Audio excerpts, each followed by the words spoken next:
What if the fate of Númenor and all of Middle-earth hinged on a single king whose vision could pierce the coming warning, yet whose words fell upon deaf ears? This is the story of Tar-Aldarion, the king whose heart belonged to the sea and whose wisdom was as vast as the oceans he sailed, who foresaw the shadow but could not save his people. Before we journey further into the story, if you could take a moment to like this video and subscribe to the channel, it would help us bring more tales from Arda to life. Now, let's return to the story. Númenor. Picture an island rising from the western seas like a jewel, its coasts kissed by sun and surf, its hills and valleys rich with forests and fertile lands. Here, men lived longer than anywhere else in Arda, their minds sharp, their spirits proud, and their lives filled with art, craft, and wonder. Its cities gleamed white beneath a golden sun. Its ports thrummed with ships that carried goods, knowledge, and travelers to the far corners of the world. Númenor was no mere kingdom. It was the living embodiment of hope, a bridge between men and the blessed realm, a gift from the Valar themselves. And yet, among all this beauty, there was one figure whose eyes always strayed to the horizon. Tar-Aldarion, heir to the throne, walked the marble streets, but his heart was elsewhere. Out there, where the sea met the sky, where winds carried whispers of lands unseen. While other princes practiced the arts of governance, Aldarion learned the language of waves, the subtle currents of tides, the way the wind spoke of storms yet to come. He traced the flight of gulls along the cliffs, felt the pull of the moon on the oceans, and dreamed of the coasts of distant realms no Númenorian had ever touched. Ships became extensions of his being. He built vessels that were faster, stronger, and more elegant than any before. The Guild of Venturers, which he founded, became a society of explorers, mariners, and cartographers, each one drawn to the world beyond Númenor, driven by curiosity, courage, and loyalty to Aldarion's vision. Under his command, Númenor's fleet was unmatched, a shining symbol of the kingdom's reach and ambition. But for all his achievement, Aldarion's obsession with the sea created a quiet tension at home. It was not cruelty that drove him from his people, nor arrogance. His heart simply belonged to the waves. When he returned from a voyage, he brought back treasures, maps, and stories that enchanted the court. But he also brought warnings of distant darkness, murmurs of rising powers in lands across the seas. Still, his eyes would wander to the horizon, restless. His people admired his courage and innovation, yet they could not understand the pull that drew him away, time and again. In Númenor, where tradition and ceremony were sacred, a prince who preferred the open ocean to the throne was a curiosity, a marvel, and a worry. And it was within this tension, between the brilliance of his mind and the restlessness of his soul, that the story of Tar-Aldarion truly begins. The throne was not merely a seat of power. It was a symbol, a covenant between the people and the gift of the Valar. And yet, for Aldarion, the throne was often a weight he could barely tolerate, a gilded cage that called him back from the wind and the waves he loved. His father, Tar-Aldarion, watched his son with growing concern. "The seas are endless, Aldarion," he warned, "but Númenor is here, solid beneath your feet. Do not vanish in pursuit of horizons while your people wait for guidance." The court murmured behind heavy tapestries and carved pillars. Senators and counselors whispered of duty forsaken for wanderlust, of a prince who chased shadows over the sea while the kingdom's heart pulsed quietly, anxious for leadership. Some admired his courage, his vision, his unmatched skill in navigation and shipcraft, but others saw recklessness, a danger cloaked in glory. Númenor, after all, was meant to be a jewel of men, not a launching point for distant empires. Amid these tensions came Arindis. She was a woman of great pride, beauty, and spirit, whose presence lit halls and hearts alike. When Aldarion first saw her, he found in her a rare kindred fire, a woman who would not be content to watch the world pass from her window. Their union was celebrated, a marriage of promise and power, yet it was a delicate balance from the start. Aldarion's heart was already pledged to the sea. Arindis's love demanded presence, attention, and warmth, and the waves demanded devotion, daring, and solitude. At first, they tried to reconcile their worlds. Arindis would travel with him to the coast, learn the names of the stars he navigated by, hear tales of distant lands, and smile at his excitement when a new wind filled the sails. But slowly, cracks appeared. Voyages stretched longer and longer. Messages were delayed by weeks and months. A longing grew in her chest that no ship could carry away. Aldarion returned to court a king in waiting, but a stranger in his own home, carrying treasures and maps, but unable to bridge the gulf between him and the woman he loved. Quarrels flared, sharp as storm-driven waves. Arindis chided, not with hatred but with sorrow, for the man she loved seemed always to choose the horizon over her.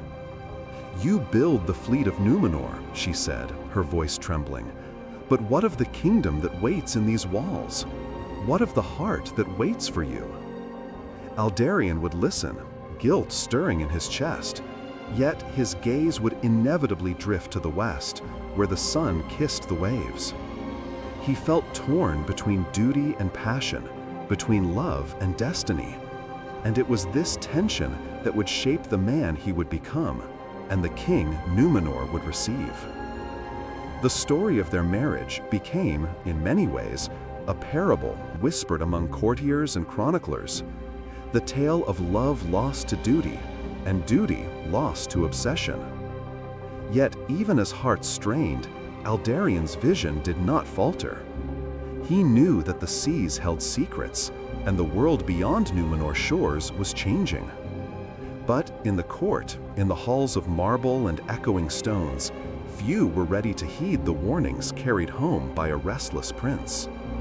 And so, the seeds of tension, both personal and political, took root in a kingdom that still shined brilliantly, yet whose fate would soon be tested by darkness. Aldarion's eyes were never satisfied with what could be seen from the shores of Númenor. Each voyage was a step into the unknown, a quest for knowledge, and, though he did not speak it aloud, a search for the truths that others feared to confront. He charted coasts that had never known Númenorian sails, traced rivers that disappeared into uncharted lands, and spoke with peoples whose languages carried stories older than Númenor itself. It was on these journeys that Aldarion began to perceive the shadow gathering in Middle-earth. Whispers of an evil presence, subtle yet insidious, reached him from the lands of the east. He saw signs others could not: villages abandoned, forests burned, alliances strained, and cruel rulers rising in the name of power. Sauron, the deceiver, who would one day stand against the last alliance, was already at work, shaping kingdoms, corrupting hearts, and drawing men toward darkness. Aldarion returned to Númenor with reports, maps, and urgent counsel. He implored the Council of Ministers and the king, his father, to prepare the fleets not merely for trade or exploration, but for defense. "The seas are no longer ours alone," he warned. "The world beyond waits not for our leisure, but for our vigilance. Allies must be sought, friends must be made, and should the darkness come closer, our fleets must be ready." But Númenor was at the height of its prosperity, and the islanders had grown proud, even complacent. To them, the threats Aldarion described were distant, phantoms drifting in lands beyond their horizon. Many in the court murmured that the prince's warnings were alarmist, the obsessions of a mariner lost to the winds. Counselors shrugged, Elders shook their heads, and even those who loved Aldarion feared that his passion for exploration had dulled his sense of reality. Still, he persisted. He brought scholars and navigators, sent emissaries to the coasts of Middle-earth, and returned with tales of strange harbors and distant armies. Each voyage made him wiser, more perceptive, yet also more isolated. He saw patterns in the movements of men, in the rise of tyrants, and in the subtle corruption that Sauron wove like a spider's web. Every return home was bittersweet. He had knowledge to save his people, but their ears were closed, and their eyes could not yet perceive the danger. Even as he charted these perilous truths, the gulf between him and Erendis widened. Letters from her grew sharper, more sorrowful. The seas called him relentlessly, and he obeyed, even as he felt the ache of love slipping through his fingers. The story of Tar-Aldarion was no longer just the tale of a man at sea. It was the story of a visionary whose warnings were lost amid the complacency of a golden age, a king whose foresight could not bend the hearts of his own people. And as the shadow rose quietly in the east, so too did the pressure of destiny tighten around him. For Aldarion, every wave and every distant shore carried a promise, knowledge, power, and peril. And yet, even he could not know if Númenor would listen before it was too late. When his father finally stepped aside, Númenor beheld a new king, Aldarion, the prince who had spent his life chasing horizons. He ascended the throne with ceremony, banners unfurled and trumpets echoing over the marble courtyards. Yet even in the midst of celebration, the weight of isolation pressed upon him. For Aldarion's crown was heavy, not with gold or jewels, but with the burden of knowing truths few wished to acknowledge. He sought to steer Númenor wisely, to marry his love of exploration with the solemn responsibilities of kingship. Yet the Council of Ministers resisted, their loyalty tempered by fear and envy. "The king is a dreamer," they whispered. "He leaves us unguarded while chasing winds across the ocean." Aldarion could feel their distrust in every hesitation, in every argument that sought to restrain his fleets and dismiss his counsel. The kingdom, for all its brilliance, seemed blind to the dangers he had glimpsed. Erendis, whose heart had once burned with admiration for the adventurous prince, had grown distant. She could not reconcile the man she loved with the king who seemed always elsewhere, both physically and in spirit. Their letters, once filled with warmth, now carried reproach and grief. She spoke of duties abandoned, of loneliness endured, of love slipping away. Aldarion read each word and felt the pain of loss, yet the horizon still beckoned. He was torn, the demands of his kingdom, the call of the sea, and the ache of a love he could not fully honor.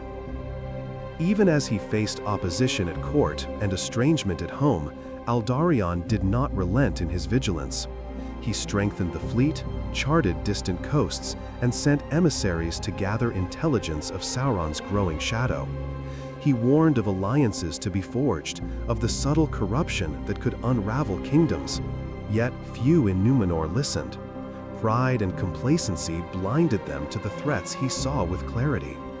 The golden age of Númenor, so dazzling to outsiders, was teetering on the edge of ruin, and the Mariner King could only watch, powerless to alter the hearts of men who would not heed wisdom.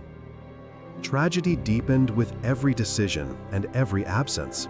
Aldarion, who had given his people unparalleled wealth, unmatched fleets, and foresight beyond measure, was nonetheless a king isolated in his knowledge, a husband estranged from his wife, and a father torn between duty and longing. He stood on the palace terraces, looking out to the western seas, feeling the weight of history pressing upon him, and knew that even the greatest wisdom could falter if those who must act refused to see. In these years, Númenor's brilliance continued to shine, but like the last gleam of a setting sun, it was vulnerable to the shadows encroaching from the east. Aldarion's legacy was being written not in the hearts of his people, who remained blind to the storm, but in the silent knowledge that he alone had seen what was coming, and they might not survive it. History remembers Tar-Aldarion as the Sailor King, restless, visionary, tragic. He was a man who lived with one foot on the deck of a ship and one in the halls of kings, whose mind foresaw danger that others could not perceive, whose hands built fleets that would carry Númenorians to the farthest coasts, yet whose voice could not pierce the pride and blindness of his people. In his time, he was a king who might have saved Númenor, but the kingdom was deaf, and the horizon that called him was indifferent. Even as Númenor's power and wealth flourished, the shadow Aldarion had glimpsed in distant lands gathered in silence. Sauron, cunning and patient, worked his corruption upon men and kings, bending hearts to pride, fear, and ambition. Númenor's fleets, formidable though they were, remained underused, the wisdom of their mariner king squandered. Aldarion watched, knowing that the kingdom he loved, the jewel given by the Valar, was walking toward its doom. The irony of his life was cruel.